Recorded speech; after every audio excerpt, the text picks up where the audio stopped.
Well, it's confirmation hearing. I shouldn't say week. It's been a couple weeks of this now, but we have a big one coming up, and that would be Kash Patel, because his job is going to be to go clean out the Cheka. Joining me now, two men who are much more familiar with what goes on inside the Hoover building than I am. Brave whistleblowers, Friend and Garret O'Boyle. Okay, first of all, Garret, Dick Durbin came out. And surprise, surprise, he's lying about something, talking about Kash Patel breaking protocol on. So what is all this? Well, from my view, and I think from the legal view, Jesse, it's just a lot of baloney, because 5 USC 2303 is the federal law that governs whistleblowing in the FBI.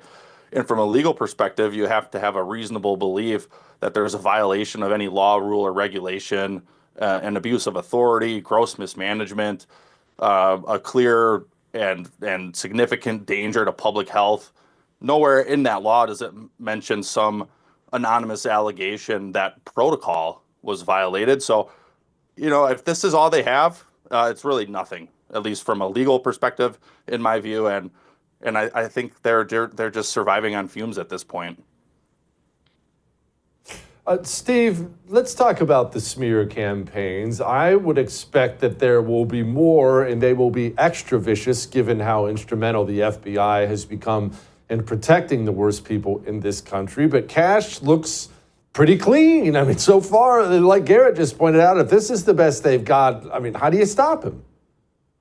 I don't think you can at this point. I mean, his credentials are impeccable. It's everything that you'd want to have from somebody at the helm of the Cheka to actually make the demolition that you and I have argued for into a renovation. The guy comes from a background not just as a prosecutor, but also as a defense attorney, which is really significant. He has a healthy appreciation for the power that the federal government brings to bear against defendants. Also worked into the intelligence space and the national security space. So all these things bode well for his favor. Plus, I think that it is laughable that you have members of the left who are going to stand in the way against the first person of color going to take over at the FBI.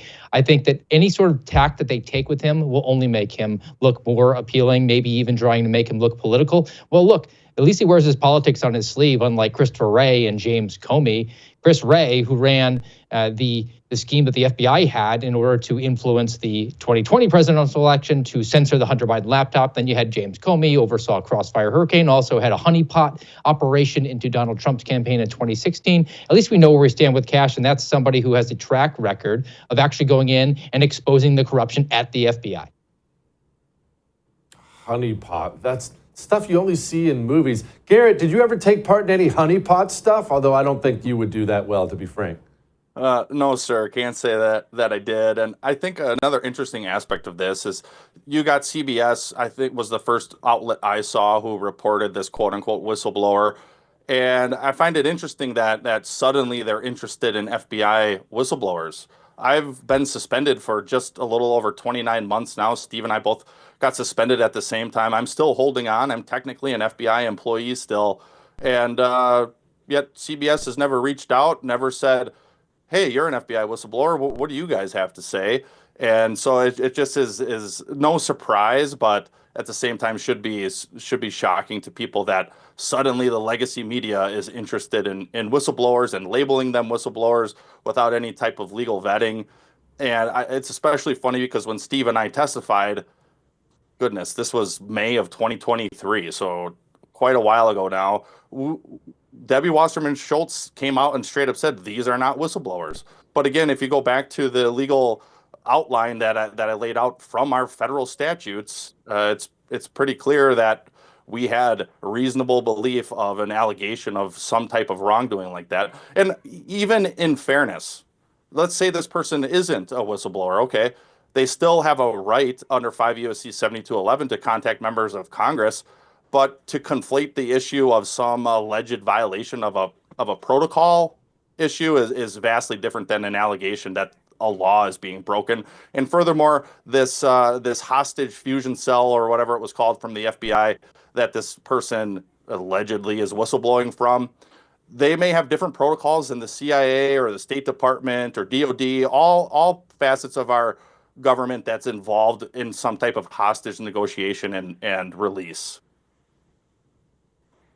Steve, I'm a little bit frustrated, to put it mildly, that Pam Bondi has still not been confirmed. Leave it to the low-T GOP to take the most important position and kick it down the road to last. And I'm concerned because I understand what's probably taking place inside the walls of the DOJ and the FBI as we wait for Kash Patel. These people are preparing, aren't they, Steve? 100% they are. And it's interesting they use the term inside the walls. Like earlier today, I got a photograph from the FBI Academy where they were painting over on the walls of the core values that the FBI purports to hold, where they put diversity ahead of rigorous obedience to the Constitution.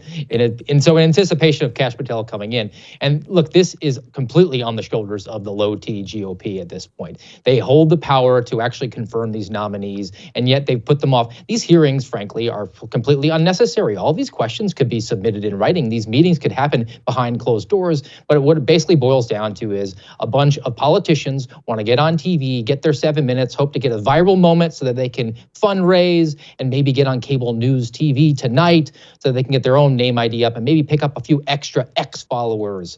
It's completely unnecessary. We need to get these vital positions filled because the Attorney General of the United States, the Director of the FBI, they are the positions that have the ability to pull back an FBI, a weaponized DOJ, back from the brink and get it onto a correct course that is objectively good and interested in upholding the rule of law and protecting the Constitution of the United States. Garret, Trump famously signed an executive order. He's been talking about reinstating military people who got kicked out for the vax mandate, all that other stuff, and I applaud him for that. Question to you, I guess, Steve, everybody, have you heard anything, texts, emails, phone calls, rumors, that you and the fellas are going to get made whole in some way? I've had some conversations with my attorneys within the last month or so that certainly it seems like a tide is turning, and it seems like perhaps there will be a little more interest in a much more rapid resolution to this preposterous amount of time that I've been hanging in limbo, but nothing concrete yet, and I'm okay with that. I've gone this long. Steve, Kyle, Marcus, we've all spent quite a large amount of time just waiting and trying to fight the good fight. I can make it a little bit longer, and I'll give the current administration a little bit of grace and a little bit benefit of a doubt there, because they're still fighting. They've been fighting subversion since Election Day, and they're going to have to continue fighting it.